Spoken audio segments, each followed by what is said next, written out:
Ja, hej allihop. Jättevälkomna hit till webbhuset. Kul att ni är här. Jag ska inte prata så mycket om oss eller mig, utan jag tänkte nämna ordet till Daniel.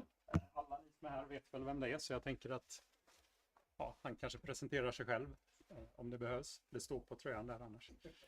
Vem han är. Vad jag heter. Ja, vem du är tänker jag också.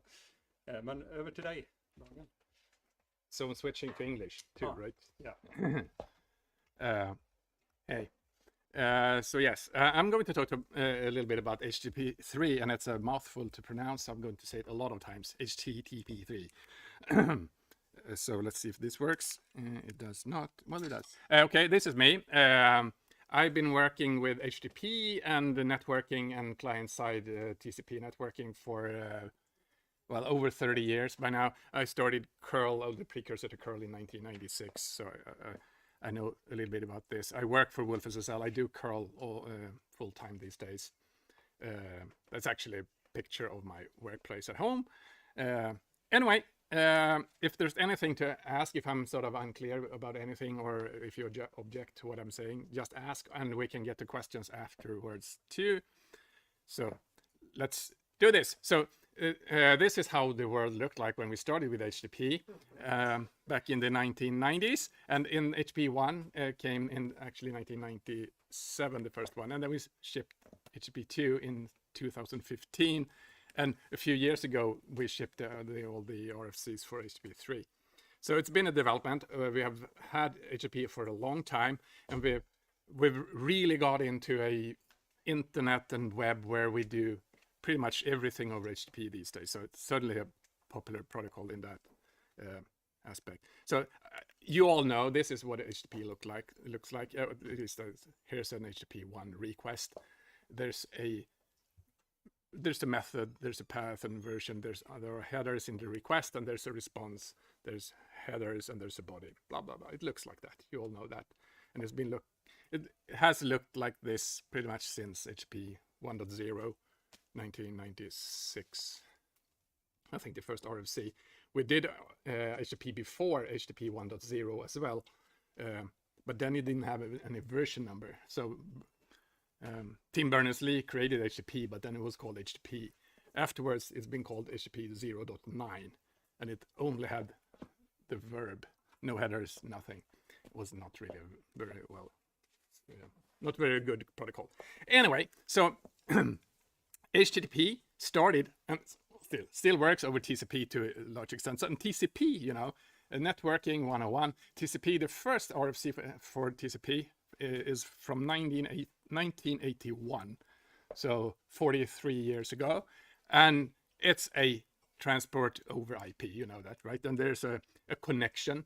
You have this three-way handshake, ping, pong, ping, and then it has a connection established. You can send data, and if you lose data somewhere, it'll resend it. You know that whatever you send will arrive in the other end in the same order, and everything is in clear text, so anyone who is looking at the network can see all the traffic, right? This has been a pretty successful protocol, really, because it still works, and you can do really high-speed transfers with it. I think you can still do, well, I don't remember where the max is, but it's really, really fast. Anyway, so that's TCP, been with us for a long time, and HTTP is done over that, right? But we're also doing HTTPS these days, and that's then TCP plus TLS, and we do HTTP over that. And over time with the web in general, this is stats from Firefox, showing page loads on the web.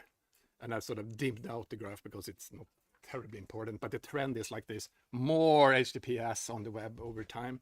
So nowadays we're averaging somewhere here in the 90% of everything we do on the web is HTTPS, meaning that everything is done encrypted to some degree. Anyway, encryption is then important, right? Encryption in this case over TCP, we've done it with TLS. TLS is then how we make connections safe for HTTP 1 and 2. Yeah, transport layer security, and it has an additional handshake or two, or yeah. So on top of those ping pong ping, we add ping pong as well. A lot of back and forth until you have an established connection, and then you can send data, and you have privacy and security. no one can see what you're sending, and you actually know that you're talking to the right site, right? Because you've verified that, and everything is there by encryption and everything. It's a good thing. Anyway, this is also old stuff, right? So TLS and SSL has been with us for a long time. So that's why a classic HTTPS stack, you know, it looks like this. We have IP packets, we have TCP on that, we do TLS, and we have HTTP. We know this. It's been with us for a very long time. And HTTP done over TCP then. Already when we did HTTP 1.0 in 1996 or whatever it wasn't really that good, because for some reason they created it without the ability to do more requests on the same connection. So when they had to refresh it and update the spec, and so in 1997 HTTP 1.1 came, so we could do more requests over the same TCP connection, because, you know, tearing down and putting up a new TCP connection all the time was really, really expensive and made everything really slow. So it got much faster with this.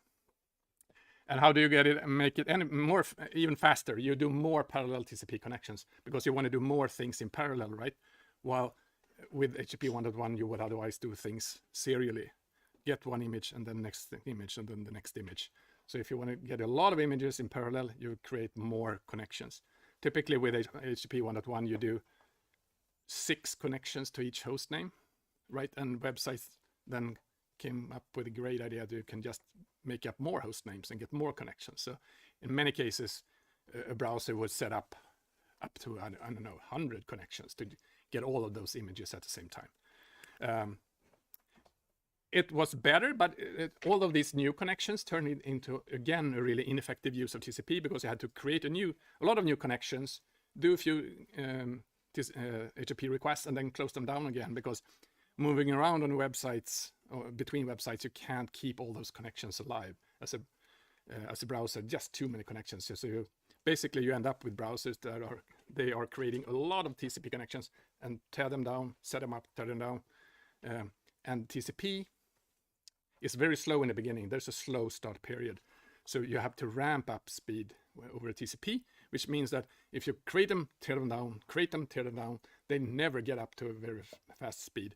Meaning that you can basically never end up with very fast networks, because you're just creating and tearing down TCP all the time. And we got this fun effect, because we also, over time then, it wasn't really the state in the 1990s, but by 2010 or something, you know, we had sites with hundreds of objects, and you want to get all those objects down to the browser with a limited number of TCP connections. Then you end up with a HTTP head of line blocking, which means basically you have a lot of queues that you're getting data down to your browser. And in all of those queues, you have to sort of wait. And the request ahead of you could block the next request. That's the TCP head of line blocking. A finite number of connections and a huge number of objects to get. But you know, the line in the supermarket problem, which line is the fastest and which line has the trainee in the front, sort of whichever line you pick, it's the wrong one, right? And the browsers have exactly that problem. And of course, there have been and still exist on the web a lot of creative, fun workarounds. And you know, you can put all the images into one and just carve out the little image you want to show. You can put the images in the style sheet and just use a huge style sheet as a single one. You put all the JavaScripts in a single JavaScript file, because getting one is much better than getting 100, etc., etc. There are a lot of creative ways to sort of avoid the problems with HTTP 1.1. But anyway, all of those creative workarounds and challenges with HTTP 1.1 made it into the protocol, you can sort of say. So HTTP 2 came in 2015, and then it was a way to, hopefully, or a lot of the ideas behind it at least, was to allow users to not have to do all those funky workarounds, but sort of have the protocol solve it for you. So the idea then being that you could possibly, or you should have, just a single connection per host name and do all of those transfers as streams over that single connection. So instead of having those 1200 connections, you would have one, and then you would have 100 parallel streams over that physical single connection. Much better use of TCP. You get up to maximum speed much faster, much better. You can really saturate the bandwidth in a much effective way in both directions. Then you got into another fun thing that's called TCP head of line blocking instead, which is another problem, because then you suddenly, when you're using, when you're doing 100 transfers over a single TCP connection, when you lose just a single packet here, it'll block all those 100 transfers, right? So while waiting to resend that single packet, all of those 100 transfers are waiting for that single packet to get retransmitted, and then suddenly, all the hundreds can continue again until you lose another packet. All the hundreds have to wait, resend that packet, 100 transfers can continue. So sort of you get dependent on that single TCP segment, maybe a single IP packet. At the same time, another trend, this isn't new either. This is how the internet is built, right? So the internet is full of boxes, you know that, right? A lot of them. Things like routers, load balancers, gateways, terminators of different kinds, NATs. They're all out there.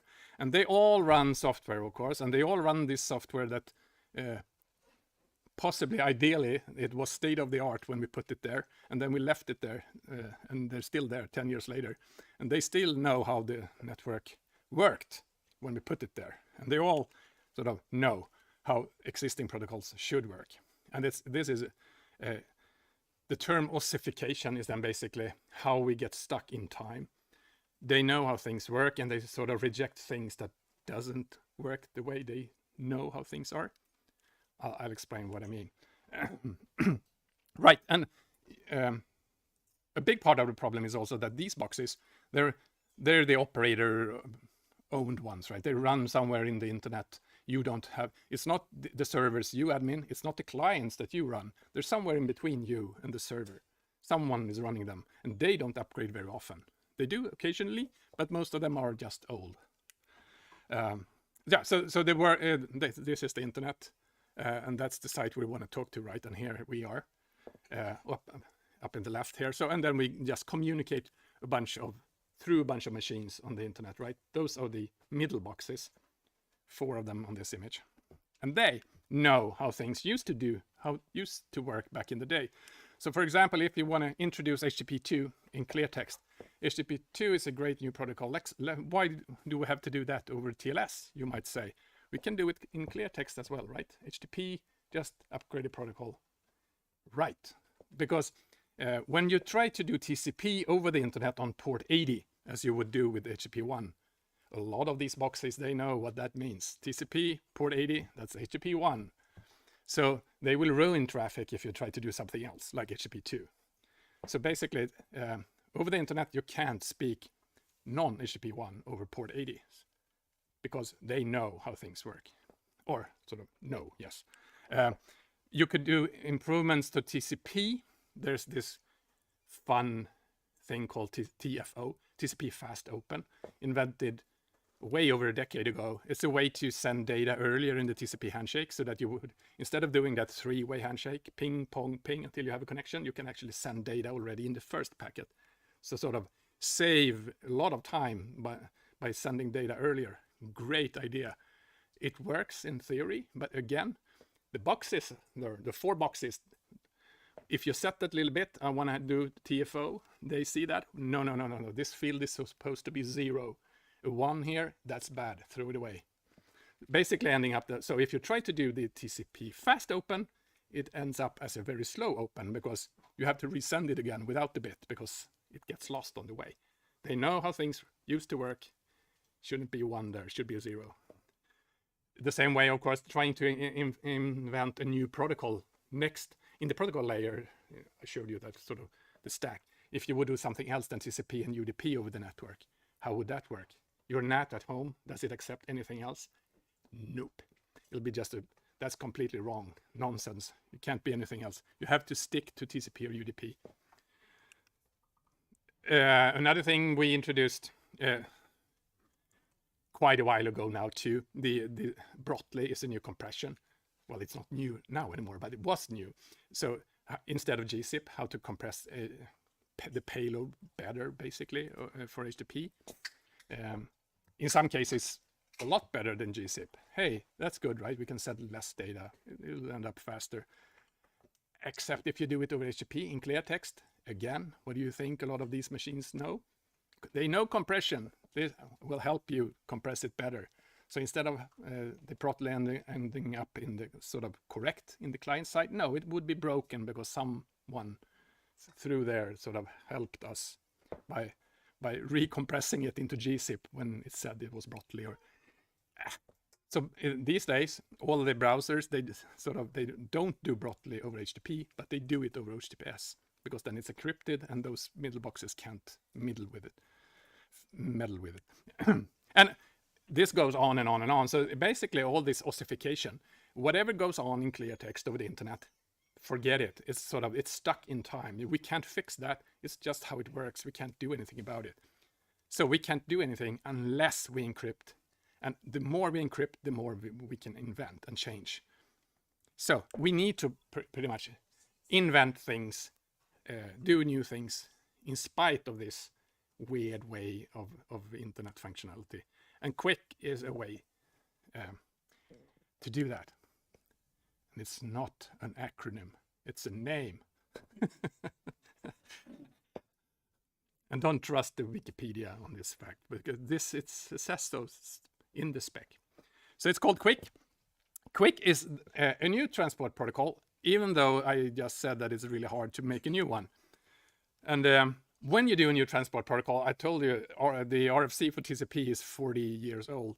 We've been living with TCP, and people have tried to do new things. You know, people have tried to replace TCP many times over the years.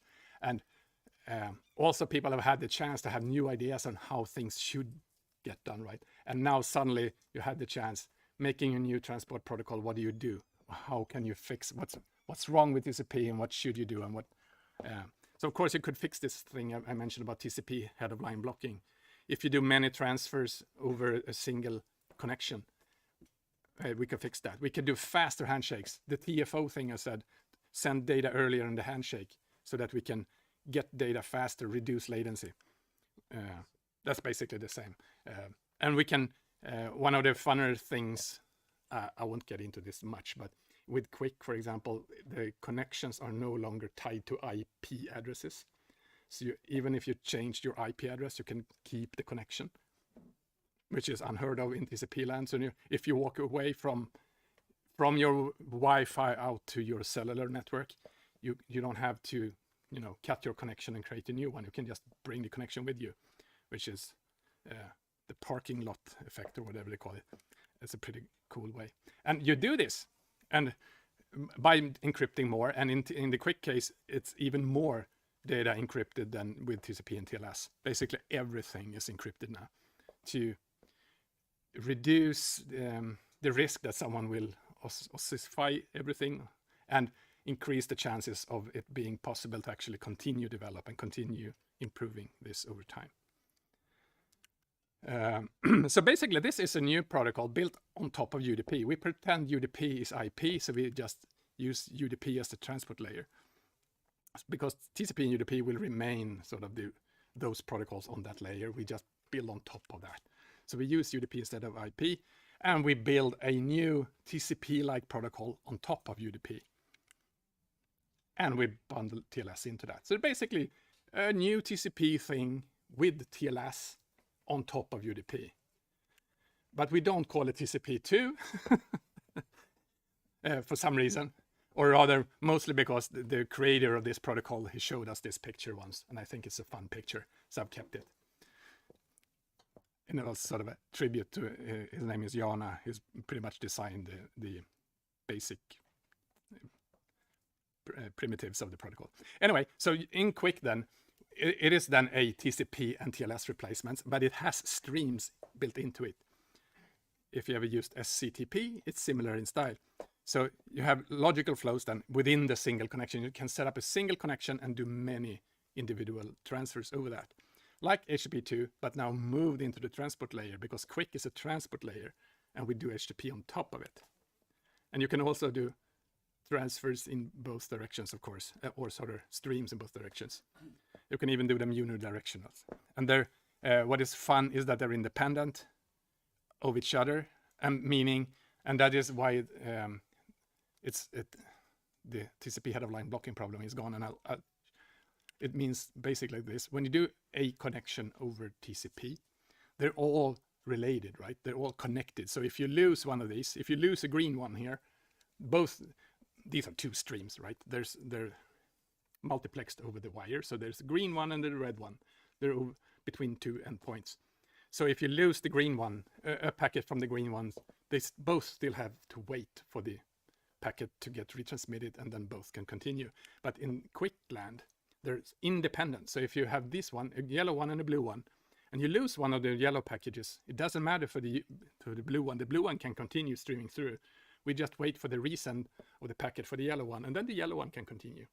Meaning that they're totally independent. So you can basically start the yellow one before the blue one, lose a few yellow ones, and the blue one can continue on and pass in the fast lane. And the yellow one will have to wait until the packages are retransmitted. It makes it a lot better in lossy networks and other situations when the network is a little bit crappy. Then QUIC really shines in comparison. And this is just the transport protocol, right? QUIC is a transport protocol. So you get those streams for free, whatever you build on top of it. And that could be any protocol. And we're starting out with HTTP 3. There are other protocols in the works, and there will be other protocols. A lot of people are viewing QUIC as the first step in a post-TCP world, right? That's how we are going to do a lot of protocols going forward into the future. So we will probably see less and less new things done over TCP, more and more things done over QUIC. So then it works like this. Back to HTTP 1 again. So IP and TCP, and this is the kernel side mostly in most systems. And then we, in the user space, we add TLS, and we add HTTP 1, and we have the HTTP semantics. And the HTTP semantics are those I showed you from the beginning, right? The method and the headers in the request, and you get headers and the response body. Those are the same. They will remain. You will see them. You have always seen them. You will continue to see them. Mostly you can sort of ignore and don't care about all the stuff underneath, because we work hard to make sure that the HTTP semantics, they remain. So usually you can just pretend the rest is the same as well. And usually we also make everything look like it used to look like back in the HTTP 1 days. But so when we introduced HTTP 2, it came in there and sort of, yeah, we can have HTTP 2 instead of HTTP 1 on top of TLS. So that usually that's a negotiation in the TLS handshake. Should we go 1 or 2? And then the server basically pick the one it supports or prefers. And then we get header compression. We have streams in the H2 layer. We have server push. Awesome. And then we introduce something completely different, because then with QUIC and HTTP 3, suddenly we switched it over to UDP. UDP is in the kernel, right? UDP in the kernel, very not much used. Right, but the only thing basically, sure, we used some streaming a while ago over UDP, but basically then the only thing people used UDP for before QUIC was DNS on port 53, and DNS, 512 bytes packages every now and then. Small amount of traffic, low bandwidth. Suddenly adding QUIC on this, suddenly you wanted really, really high speed transfers on top of UDP. Not very well optimized. The API is terrible. So challenges. Anyway, we added QUIC on that. So then we added streams and the TLS and connections within that layer, which previously was in the HTTP layer. We now added in the sort of the transport layer, and then we do HTTP 3 on top of that. So pretty big new lane over there. A lot of new things, a lot of and again then the user space boundary is also there, right? So QUIC is now typically in the user space and not in the kernel. Now we only have the UDP part in the kernel and UDP and the QUIC part in user space. And I'll get a little bit back into why that matters. Anyway, this is how it looks like. And is it good? If you ask Google, they say it's awesome. It outperforms HTTP over TLS. Significantly outperforms. If you ask Facebook, they say they generally outperform TCP with HTTP2. And I think it does in a lot of cases, depending on how you measure and what you want to achieve. I'll show you some numbers which might contradict this a little bit. But anyway, so how do you switch to this, right? TCP and TLS and over the internet and the web we've been using and doing for quite a while, right? And HTTPS:// in a URL, that tends to mean TCP or TLS even, TCP with TLS. So how do you switch? How do you suddenly switch to QUIC and HTTP3? And they're everywhere, right? So you could potentially think about, yeah, we could introduce a new scheme for this. No. So no one wants that, and it's just unthinkable. We don't want to do new schemes just because we fiddle with HTTP protocol. So yeah, TCP and TLS, that's on TCP port 443, and it's going to remain like that. So we are going to continue to assume that is the case. So how do you deal with that? So the formal way to handle that is with a new header called, the header is actually not new for HTTP3, that existed for HTTP2 as well, but it's called old service. Pretty much a server can then tell the client, hey, I'm also available over here supporting this protocol version for this amount of time in the future. So basically say, connect to my HTTP3 server over there for the next year. And the client would cache that, so the next time it tries to connect back to the server, it would try the HTTP3 server instead. And it works really well. The downside might be that when you then connect your server for the first time, you won't use H3, right? Because then you get an HTTP2 connection maybe, and then you keep the HTTP2 one because you wouldn't sacrifice that connection now. But the next time you connect back to the server, you might switch to HTTP3. This is how the specification says that you should do it. And this is typically done by HTTP3 supporting servers. Then much later, just recently actually, there was this new DNS record called HTTPS. Basically, it has the same hints, but you put them in the DNS instead, which then allows a client to, instead of connecting to the server and get that header back, you could actually just ask DNS, say, do you have an H3 endpoint I could connect to instead?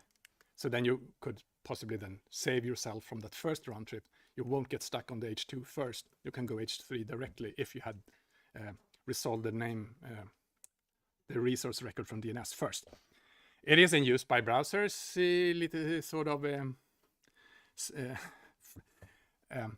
under certain conditions, because it's complicated to resolve new resource headers, resource records. But it is in use, and is not used by cURL, and it's a relatively recent RFC. I think we're going to see more and more uses of this because it's it helps you get more H3 traffic earlier from particularly from new users, right? Because new users are going to otherwise just use H2 once and then leave again, and then maybe never actually use H3. You can then also do what we do in cURL. When you ask cURL to do HTTP3, you have this fun H3 raising thing. So I just wanted to mention it. So when you ask cURL to connect to a server over there, sure, we want to use HTTP3, but HTTP3 has a high risk of failing or just being slow or blocked or whatever, so we can't just trust that it will work. So we will do it like this. First, you resolve the host name. It's curl.se. Curl.se is fun also because we have a lot of addresses. Makes it a good example. So 12 of them. So when we want to connect with H3, we first connect to the first IPv6 address, trying out QUIC and HTTP3. A few milliseconds after that, we start the next attempt with H3 over IPv4, which then has 4 addresses to iterate through. And a few milliseconds later, we start the H2 connection attempt over IPv6. And a few milliseconds later, we start the H2 attempt over IPv4. So we run them all in parallel. And the first one we go with. The fastest that succeeds with a handshake wins. the other ones are discarded, and then we go with that. It has the benefit that if you're trying then H3 to something that doesn't speak H3, they will just fail, and the other ones will continue, and you won't even notice. Or if one of those are really slow, they will lose the race, and we don't care about them. We just care about the winner. It works really well. And I think this is also, it's good in that we don't have to do extra lookups. We don't have to do the alt service thing. We can just try it. If it works, it works. If it doesn't work, it didn't matter. Since they're all using TLS here anyway, we know that we're talking to the correct server. So they're verified, right? So anyway, HTTP 3 today, then the specifications came a while ago, right? Almost 2 years now since we got the most recent ones. So it has been out for a while. There are some challenges to deploy HTTP 3. Some, it might be an understatement. There are quite a few actually. First of all, I mentioned briefly that a lot of QUIC attempts just fail. We don't know exactly how many, but somewhere around 3, 7, 10, 2% of the connection attempts fail because someone between you and the server has decided that UDP is bad, we should block it, like companies, organizations. But because again, we never used UDP for much. It was easy to block it because it's also very widely used for DDoS attacks. So it's, and you know, encrypted QUIC at high speed, it looks exactly like a DDoS attack. So it's very easy to block it. And ironically, since it's so widely blocked, every client has to have a decent fallback mechanism. So sort of, if it doesn't work, try the other one, which also makes it really easy to just keep the block because all the clients will adapt to it anyway. So it's a little bit of a catch-22 thing. But it also makes it complicated to implement the client because you always have to be aware that, yeah, you have to fall back if it doesn't work.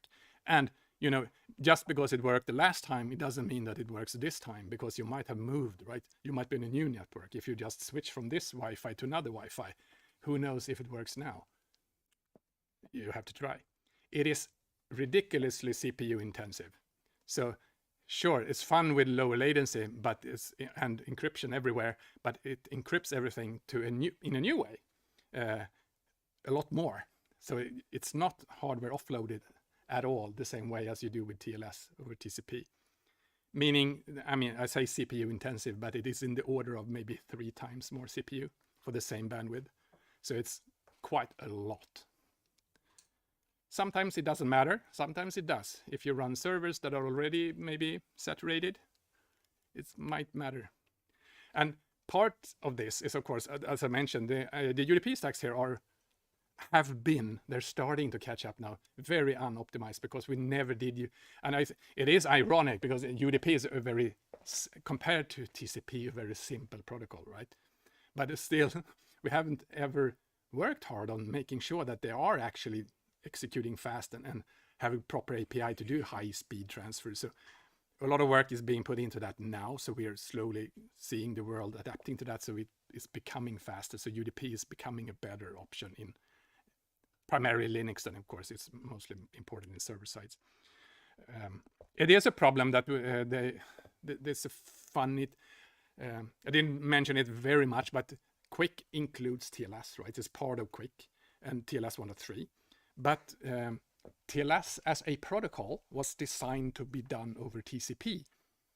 But this isn't TCP. So we're putting TLS 1.3 into QUIC instead of doing it over TCP. Then we don't have to do it the same way. So we don't have the same underlying transfer layer here. So they changed it. And what does that mean? Not a single TLS library provided that way of sending data when they invented how to do it. Meaning every existing TLS library have to support it or add support to this new way of doing things. You have to send data in a new way, and you also have to extract new secrets from the handshake that you didn't ever do before. Basically, you need a new API to every existing TLS library. And, you know, adding new stuff to other projects, it might take a long time.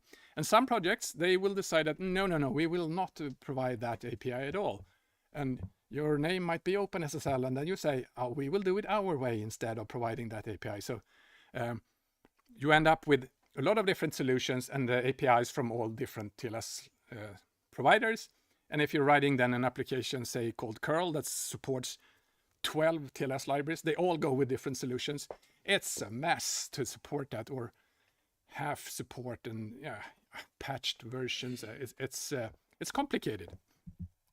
And of course, I mean, everything is fixable. It's just code. We will fix it eventually, but it's sort of, it makes it slower, and we have to zigzag and find our way out of the mazes created by this. And also, of course, everything is user land, and they all have their own APIs because there's no standard here. So once you go with a particular QUIC library or HTTP3 libraries, of course, you get married to that particular one. Maybe they're slow, maybe they're bad, and it's a lot of different moving parts. And of course, new tools. And we've been using TCP, I'm a little bit repetitive here, for a while, but we've used TCP dump and things like, we can monitor, here's the TCP connection going on, segment, windows, blah, blah, blah, numbers. We can understand that doesn't exist here. And it's encrypted all the way here, right? So just using TCP dump or something here, it's useless. It's just encrypted mumbo jumbo, right? So you have to have something that understands the connection. You have to reveal secrets somehow from the connection handshake to export that to the tool. Wireshark can do it, sure. But there's sort of, there's a threshold to get into that. There's a bar to get into this magic land of understanding QUIC and debugging it and figuring out how things work. But all the browsers support it since a long time by now. So certainly if you run a browser against a top website today, you should be using HTTP3. Counting the most updated data from Firefox telemetry, it's in the area of 28% of Firefox page loads, I think, from their beta version, but because that's the only data they provide. But looking at this WTEX, they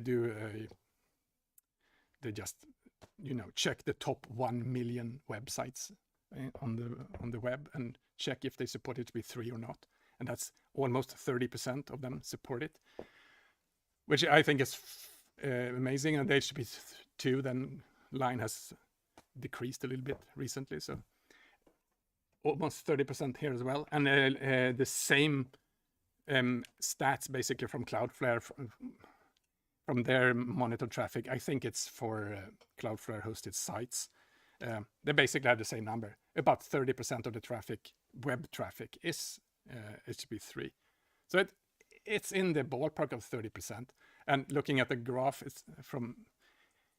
it doesn't move much anymore. It's in that ballpark. It's growing slowly here from 26 to 30 maybe over the last year. And of course, if you then use any big site today, like Facebook, Google, or Microsoft, or one of the ones hosted by one of the major CDNs, so basically these cover, I would imagine, a lot of the top sites in the world. All of these run HTTP3 and will negotiate that if you try to. And cURL supports this, as I mentioned. So, and cURL supports with this header alt service. If you want to, we support the fun multi backend maze. I'll show you that as well because it's fun. And as I mentioned, we do the HTTP3 racing, so you can ask for HTTP3 pretty easily with curl, and it'll just work. You have to, in most cases, build HTTP3 support yourself, however, because of the TLS situation, because it's a mess. And so we support a number of different TLS, TLS libraries and QUIC libraries and HTTP3 libraries with curl to just complicate everything even more, or at least provide a lot of different options and alternatives to users. So basically, we support 4 different build combinations here. Going from left, you can build with Quiche is a QUIC and HTTP3 library by Cloudflare. It works with the boring SSL TLS library. Or you can go with the MSH3, which it's Microsoft provided H3 library, which uses the MS QUIC library, which then works with a few TLS libraries and S-channel, which is the Windows TLS library. Or you can build with OpenSSL, because OpenSSL has implemented their own QUIC stack. And if you use that, you use ng HTTP3 as an HTTP3 library. Or the fourth version, the fourth alternative over there, you build with ng HTTP3 that is an HTTP3 library, ng TCP2 is an QUIC library, and you can use a set of different TLS libraries. And the one in green here is actually the only one that we support in curl that we claim is non-experimental. And if you look at the black ones here, and I call them the fork family here because there's a whole bunch of forks of OpenSSL, right? I call them the fork family, but they don't include OpenSSL themselves, because what I marked here as fork family, they work with the other ones that are not OpenSSL themselves, but only the forked ones, because the forked ones implemented APIs that OpenSSL has not implemented. So as you can I like to show this because it just shows the complexity of, so sure, it's easy to implement HTTP3 in some kind of theory, but shipping it and actually making it reality out in the world, it's a complicated mess. That is why if you install curl anywhere with a package maintainer, package manager somewhere, it's likely not HTTP3 enabled, because all of these moving parts, they're still moving. And I mentioned, I selected those quotes from Google and Facebook about how fast HTTP3 is.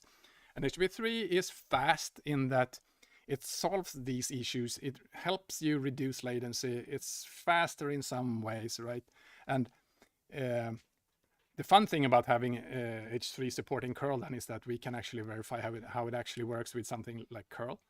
And here I've stolen 2 slides here from Stefan Eising, who made these fancy slides about performance in H. It says curl 8.8 dev because he did these numbers a few weeks ago, I think, with curl. It just shows this is handshake performance with TLS, TCP TLS done with HTTP1 and versus HTTP3. So it just shows that it measures how fast the handshake is done, basically, when curl can do something else, start doing something else after handshake. And it shows that HTTP3 or QUIC is in most cases much faster, exactly how it's supposed to be. It reduces the latency, so the time to the first byte should be reduced. Amusingly, in his tests here, this is from his machine in Germany, Google is actually worse with QUIC. So I don't know how that comes, but I think that's an anomaly, but I don't know. But I think in general, yeah, it's faster, it handshakes faster, and that's the theory, and it seems to be working even in reality. But hey, so imagine then that you run a server on your local host and you have curl on your local host, right? That should be really fast because you would just download as much as possible from localhost to localhost. And you would tune that so that you would use just a number of cores for your server and 1 core for curl, so they wouldn't sort of compete core to core. They would at least run on different cores. How do they actually perform H1, H2, and H3? That's a fun race, right? It's not so fun, actually. So we can, if you look at these numbers, those tiny, tiny things to the left, that's the H3 performance. And then we have H2 and H1 performance. And this is for parallel. I think, yeah, this is doing 50 parallel transfers doing 100 megabyte downloads each, so 5 gigabyte downloads. How fast do they actually perform on the same host, just different negotiated versions? And it's using, in this case, the fastest possible server that we had that sort of evaluated the fastest in other tests. It doesn't matter exactly how fast or which one, but it just shows that I mentioned that CPU intensive thing with H3. Yes, it certainly, you can see the penalty here when you do it on localhost, because it's a lot of encryption on both ends, right? So in this case, a fifth of the bandwidth, I think. And if you want to be slightly evil too, you can look at the smallest bar of them all. That's the OpenSSL QUIC implementation, which is significantly slower than the other QUIC implementations, which are of course also significantly slower than using plain TLS. So there, is it faster?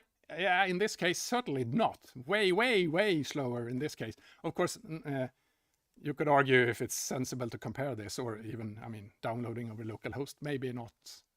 But it just shows that something. So we can speculate about what's going to happen in the future. Or I can speculate, I have no idea. But I think that QUIC will gradually replace TCP for all these reasons that I mentioned. So that we want to do new protocols, we want to tweak things, we want to have everything encrypted, we want to avoid this ossification effect for all the other protocols as well. So I think we're going to see more and more going over QUIC, and we get all these fancy streams sort of for free when we do new protocols. So I think we can get more creative protocols over QUIC going forward. I think the HTTP3 adoption is going to slow down, as it doesn't grow very fast anymore, if it ever did. And for all these reasons, the cost, the penalty, the sort of the complexity of running this over UDP in servers, and a lot of people are just going to stick with HTTP2 because it's the difference is not going to matter to you. That's what I think. And performance is certainly going to improve because we are going to see better UDP stacks, we're going to see better APIs, we're going to fix a lot of the do better hardware encryption, offloading. So it's going to get better. And we are going to eventually see more HTTP3 in open source tools, because eventually a lot of these moving parts are going to settle down, and we are going to potentially make decisions and go with some of the TLS libraries and QUIC and HTTP3 libraries, and they will, I don't know, there will be winners and losers, but I think it'll sort of trickle down at some point.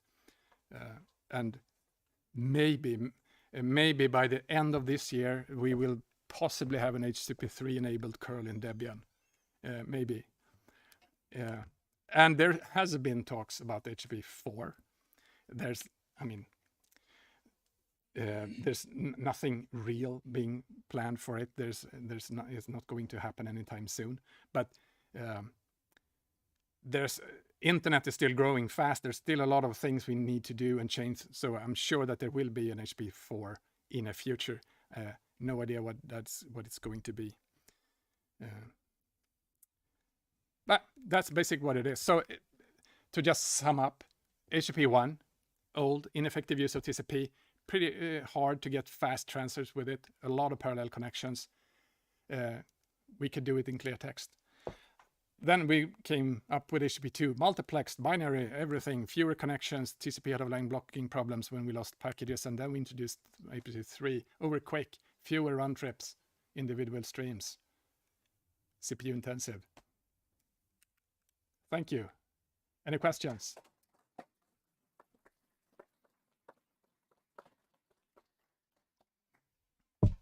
I have stickers. Would it be easy to switch to a faster encryption if we don't care about the security? If we could change to faster encryption, you can only TLS 1.3 ciphers and cipher suites. So those are the ciphers selections you have. There is no way to do it unencrypted with QUIC. But since that CPU load was quite significant, it should be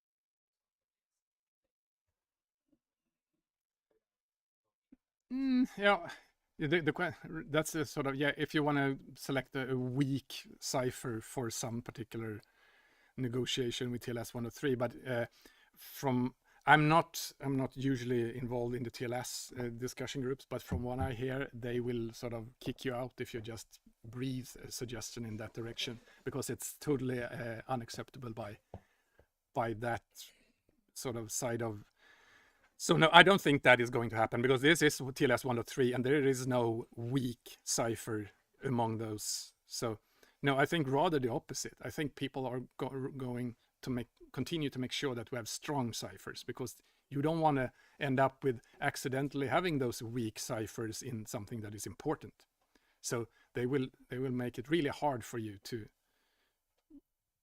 sort of, they will make an effort to maintain strong ciphers. And I mean, we've gone this far, and I mean, this is not news. Everyone is aware of this, and we've done it fully knowingly that this is the effect of all the design choices leading to this point. So obviously, having this cost and sort of sacrificing the CPU here has been done with open eyes, right? Everyone was aware of this already all the way through. We've done it like this anyway. So apparently, we value the opportunity and the chance to do it this way much more than we value being having a server unloaded or time over.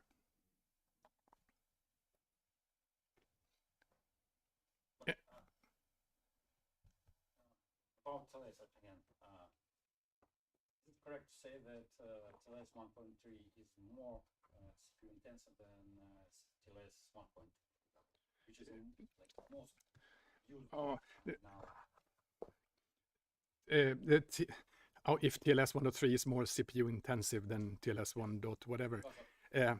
I'm not sure, actually. I don't think that is true, because first, I think if you're talking web traffic now, TLS 1.3 is the most used one. It's by far the most used one, because all the servers and all the browsers negotiate 1.3. So if you just look at, if I would have shown you these numbers from those things, they would have said TLS 1.3 is like 93% of everything. But so I think what makes encryption fast for them is that they offload things to hardware, and they offload the same crypto basically. It's the AIS ciphers and everything, and they do that in hardware. And so I think it's roughly the same CPU wise.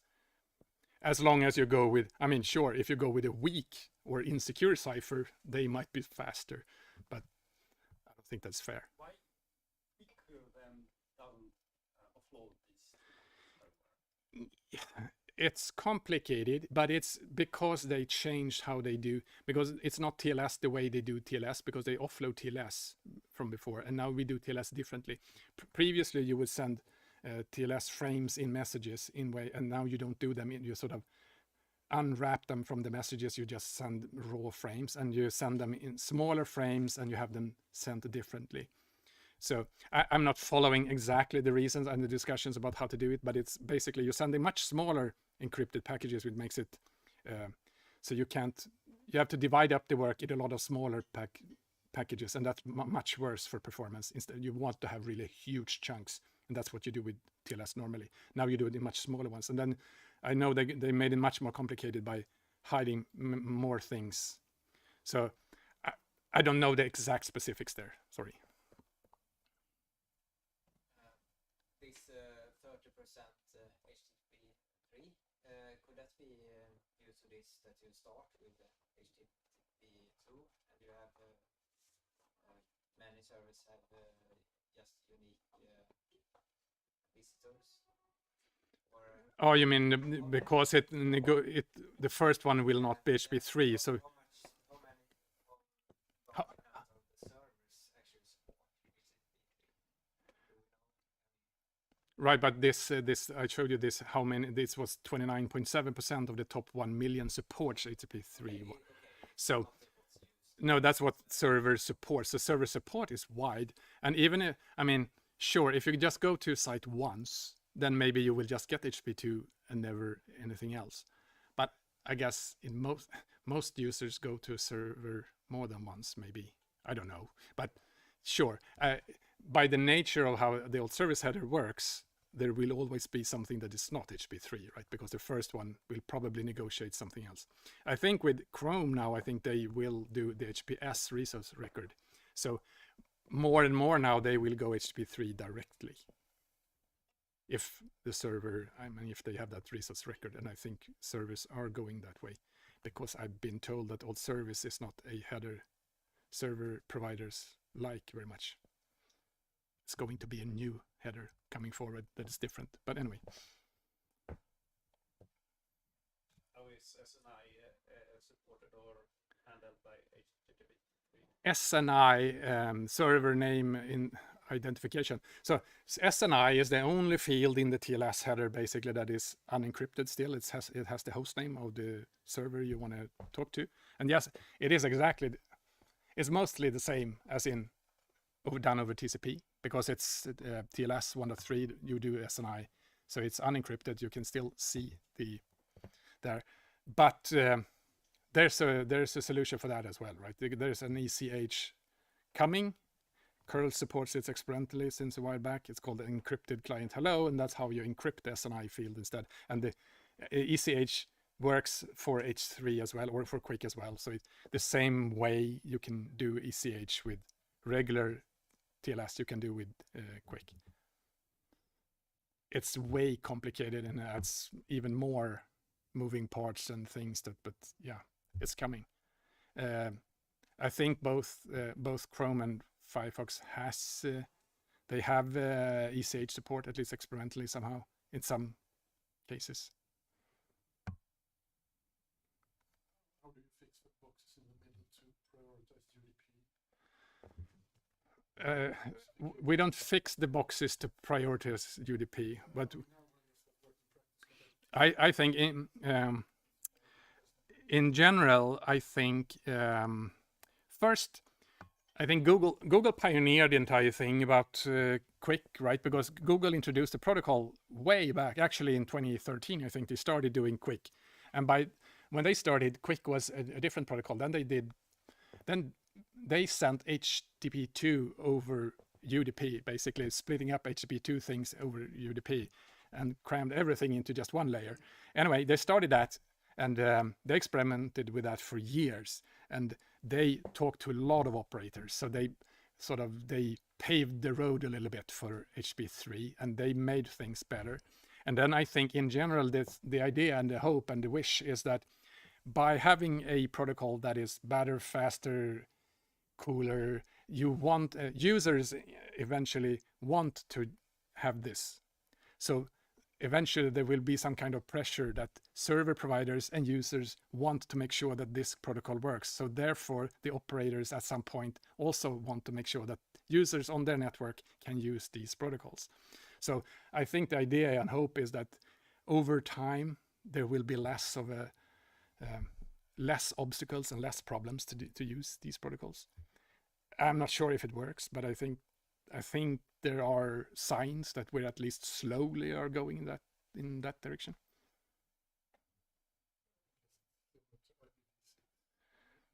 IPv6 adoption is much harder, right? Because it's in a different layer. So IPv6, I had that discussion a long time ago when HTTP2 came, right? Because HTTP2 came and suddenly said, boom, HTTP2 was much more widely adopted than IPv6, and that had been trying for 25 years already. But it's a completely different challenge and a completely different problem set. So yes, I think it would be easier to have HTTP3 on 70% of the web servers rather than have IPv6 at an adoption rate like that.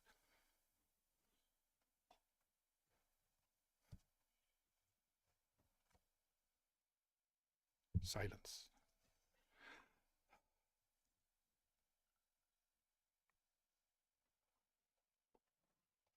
Then we're good. Then we're done.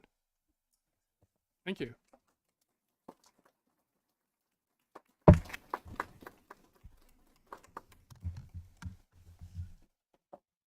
Du får en liten gåva.